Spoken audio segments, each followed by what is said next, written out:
صل على رسوله الكريم أما بعد أعوذ بالله من الشيطان الرجيم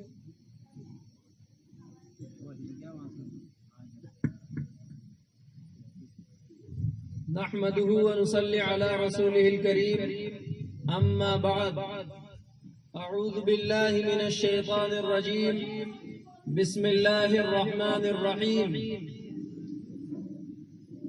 ذلك الكتاب لا ريب فيه هدى للمتقين وقال النبي صلى الله عليه وسلم إن الله يرفع بهذا الكتاب ويضع به آخرين أو كما قال النبي صلى الله عليه وسلم.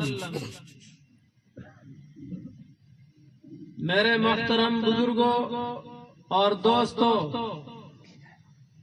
میں سب سے پہلے حضرت مولانا عبدالعزیز صاحب مدد ظلہ العالی محتمم جامعہ حاضہ اور حضرت مولانا حاضر جمال صاحب مدد ظلہ العالی، ان دونوں شخصیتوں کا انتہائی شکر گزار ہوں، اس لیے کہ آپ کے اس ادارے کے یہی روح رواں ہے اور ان کی بے پناہ محنتوں سے اللہ رب العزت نے اس ادارے کے اندر جگمگاہٹ پیدا فرمائی ہے. تو میں انتہائی ممنون اور مشکور ہوں ان دونوں بزرگوں کا. پروردگار عالم آپ کے سروں کے اوپر ان دونوں ہستیوں کا سایہ تادیر قائم و دائم فرمائے. اور ثانیاً میں یہ عرض کرنا مناسب سمجھتا ہوں کہ آپ حضرات نے جس شخصیت کے لیے اپنے اس پروگرام کو نہ جانے کتنے دنوں سے انتہائی شوق اور جذبے اور ولولے کے ساتھ سجایا تھا، اللہ کی قدرت بندے کی ہر بات سوچی ہوئی پوری نہیں ہوتی. میں وکیل صفائی بن کر آپ نے اشتہاروں میں، اعلانات میں جس بزرگ ہستی اور ولی وقت کا تذکرہ کیا ہے اپنے اعلانات میں، یعنی ہمارے حضرت محتمم حضرت مولانا جمیل احمد صاحب مدد ظلہ العالی، وہ کسی اہم بہت ہی معقول مجبوری کے تحت آپ کے درمیان حاضر نہیں ہو سکے. میں ان کی طرف سے وکیل صفائی بن کر آپ تک یہ بات پہنچا دینا مناسب سمجھتا ہوں. یقیناً وہ انتہائی مصروف آدمی ہے، لیکن بے پناہ مصروفیتوں کے باوجود حقیقت میں ان کا دل انتہائی متمنی تھا کہ میں اس پروگرام کے اندر شریک ہوں. اس دور افتادہ علاقے کے اندر ان کی حاضری کا، موجودگی کا انہیں بہت ہی زیادہ اشتیاق تھا، لیکن وہ حاضر نہیں ہو سکے کسی اہم مجبوری کے تحت اور بہت ہی معقول مجبوری کے تحت، اور عذر کا شریعت نے اعتبار کیا ہے. لہذا آپ حضرات معاف فرمائے. انشاءاللہ اگر زندگی رہی تو حضرت والا آپ کے درمیان حاضر ہوں گے. میرے محترم بزرگوں اور دوستوں، حضرت والا نے آپ سب کو سلام عرض کیا ہے. پروردگار عالم آپ کی زندگی کو برقرار رکھے اور حضرت والا کی تشریف آوری کو آپ حضرات کے لیے باعث سعادت بنائے، اور پروردگار عالم ان کے آنے کو یہاں بے پناہ قبول فرمائے، اور ایسا موقع حضرت کو فراہم فرمائے کہ پروردگار عالم وہ آپ کے روبرو ہو کر آپ کو کچھ نہ کچھ نصیحتیں کر سکے. اب میں چند باتیں عرض کرنا چاہتا ہوں، آپ حضرات بغور سماعت فرمائے. ان جیسی بزرگ ہستیوں کے سامنے میری کیا بساط ہو سکتی ہے؟ آپ خود تصور کریں، جہاں اتنی بڑی بڑی ہستیاں اور بزرگ ہستیاں موجود ہو، میرا لب کشائی کرنا یہ مناسب نہیں ہے.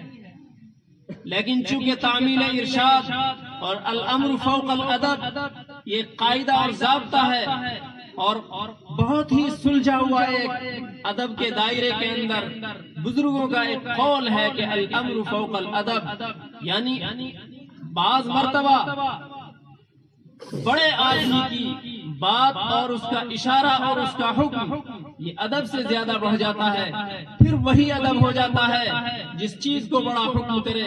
لہذا تعمیل ارشاد میں چند باتیں عرض کر کے اپنی بات ختم کر دینا چاہتا ہوں۔ میرے بزرگوں، میں نے قرآن پاک کی ایک آیت آپ کے سامنے تلاوت فرمائی۔ قرآن پاک نے اعلان فرمایا ہے کہ یہ وہ کتاب ہے جس کے اندر کوئی شک و شبہ نہیں۔ قریب 1450 برس گزرنے کے بعد بھی قرآن پاک کا وہی آج تک اعزاز چلا ہوا آ رہا ہے، اور قرآن پاک کا وہی آج تک یہ ببانگتہ الاعلان ہے کہ اس میدان کے اندر کوئی آئے اور اپنی طاقت اور اپنی زبان اور ہر اعتبار سے اپنی قوت کو صرف کر کے اپنی قوت آزمائی کرے، اپنی زبان کے پہلو سے بھی اور اپنی طاقت کے پہلو سے بھی، ہر فن اور اپنے ذہن کے اعتبار سے بھی ہر طاقت کا اس کے اندر استعمال کرے، لیکن اس جیسا قرآن پاک نہیں لا سکتے۔ یہ وہ کتاب ہے جس کے اندر 1450 برس گزرنے کے بعد بھی نہ تو ایک حرف بڑھ سکا ہے اور نہ کم ہو سکا۔ یہی اس کتاب کا سب سے بڑا صداقت کا ثبوت ہے۔ اللہ رب العزت نے اس کلام پاک کو اتارنے کے بعد نبی پاک علیہ الصلوۃ والسلام کو حکم فرمایا کہ آپ اس کی روشنی کو پوری دنیا کے اندر پھیلائیں۔ چنانچہ آپ علیہ الصلوۃ والسلام کا وجود وہ وجود ہے کہ جو قرآن پاک کی خاموش تفسیر ہے۔ آپ کا چلنا، آپ کا پھرنا، آپ کا اٹھنا، آپ کا بیٹھنا، زندگی کے اندر ہر موقع کے اوپر آپ کا ہر قدم یہی بات بتاتا ہے کہ آپ علیہ الصلوۃ والسلام کی پوری زندگی اور آپ کا پورا وجود قرآن پاک کی خاموش ایک تفسیر ہے۔ اور یہی وہ کتاب ہے کہ جس میں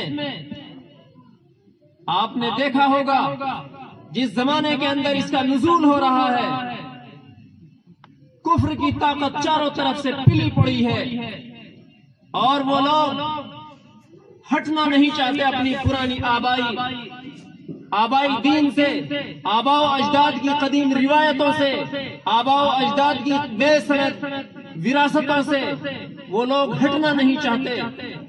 ان کو بار بار بتایا جا رہا ہے۔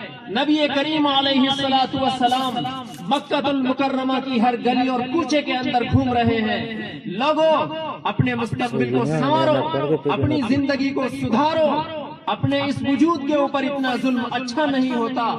تم کہاں جا رہے ہو؟ اپنے وجود کو جہنم کی آگ کی بھٹی کے اندر پھنسانے کے لیے اور آگ کی بھٹی کے اندر ڈالنے کے لیے کیوں تیار ہو گئے ہو؟ کیا تمہیں خدائی قانون نظر نہیں آتا؟ کیا اللہ کا دستور سمجھ میں نہیں آتا؟ اپنے وجود پر غور کرو، زمین اور آسمان کے اوپر غور کرو۔ یہ کتاب وہ کتاب ہے، زمین اور آسمان کے تمام قوانین کو اللہ رب العزت نے اس کتاب کے اندر جمع فرما دیا ہے، اور ایسا ایسا قانون بیان کرتی ہے کہ انسان کے ہر قدم کو پابند بناتی ہے۔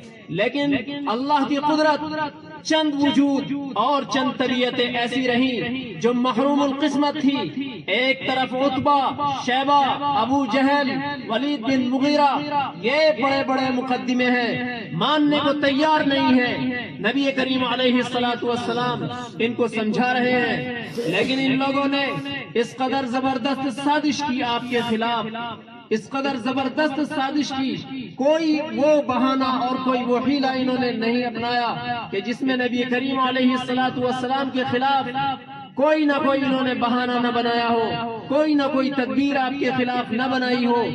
ہر تدبیر کے اندر نبی کریم علیہ الصلوۃ والسلام کو نقصان پہنچانے کے لیے درپے تھے۔ اور ایک طرف صدیق اکبر رضی اللہ تعالیٰ عنہ ہے، عثمان غنی ہے، علی مرتضی ہے، اور مکے کا بہت بڑا بہادر جزیرۃ العرب کی سرزمین پر جس کو عمر رضی اللہ تعالیٰ عنہ کہتے ہیں، ایک زمانہ عمر فاروق رضی اللہ تعالیٰ عنہ کی زندگی کا وہ ہے جو آپ سب جانتے ہیں۔ مکے کا یہ بہادر جب سب نے جواب دے دیا کہ محمد صلی اللہ علیہ وسلم سے کوئی مقابلہ نہیں کر سکتا، اس نے چاہا کہ مکے کے باشندوں تم میں وہ ہمت اور سکت نہیں ہے جو محمد سے مقابلہ کر سکے، چلو اس کام کو میں ہی کرتا ہوں۔ وقت کا اتنا بڑا بہادر، ایسے کشادہ سینے والا نبی کریم علیہ الصلوۃ والسلام کی طرف بڑھتے ہیں، ایمان قبول کرنے کے لیے نہیں، قرآن پاک کے قانون کو قبول کرنے کے لیے نہیں، آپ کے خلاف قتل کی سازش ہے، آپ کو دنیا سے مٹانے کی سازش ہے۔ عمر فاروق کا یہ تہیہ اور ارادہ ہے، چل دیے ہیں، لیکن خدا کی قدرت یہ کیا معلوم تھا کہ آپ علیہ الصلوۃ والسلام کے حسن اخلاق کی بیڑیاں آج عمر کے قدموں کے اندر پڑ کر رہیں گی۔ عمر فاروق چلتے ہیں نبی کریم علیہ الصلوۃ والسلام کی طرف، دار ارقم کے اندر کچھ صحابہ موجود ہیں، انہوں نے دیکھا کہ مکے کا بہادر آج اپنی تلوار کو بے نیام کیے ہوئے آ رہا ہے، تلوار کو لٹکائے ہوئے آ رہا ہے، شاید سرزمین عرب کا سب سے پاکیزہ وجود آج مٹا دیا جائے گا، یعنی نبی پاک علیہ الصلوۃ والسلام کو آج مٹا دیا جائے گا۔ لیکن قربان جائیے صحابہ کرام کے ان سعید طبیعتوں پر، وہ لوگ گھبرائے ہوئے تھے۔ ایک حوصلہ مند صحابی نے دیکھا، نبی پاک علیہ السلام کو اطلاع کی کہ اے اللہ کے نبی، وقت کا بڑا بہادر آ رہا ہے۔ عمر بہادر تھے لیکن آپ علیہ السلام سے بڑے بہادر نہیں تھے، آپ نے فرمایا آنے دو، اچھا ارادہ ہے۔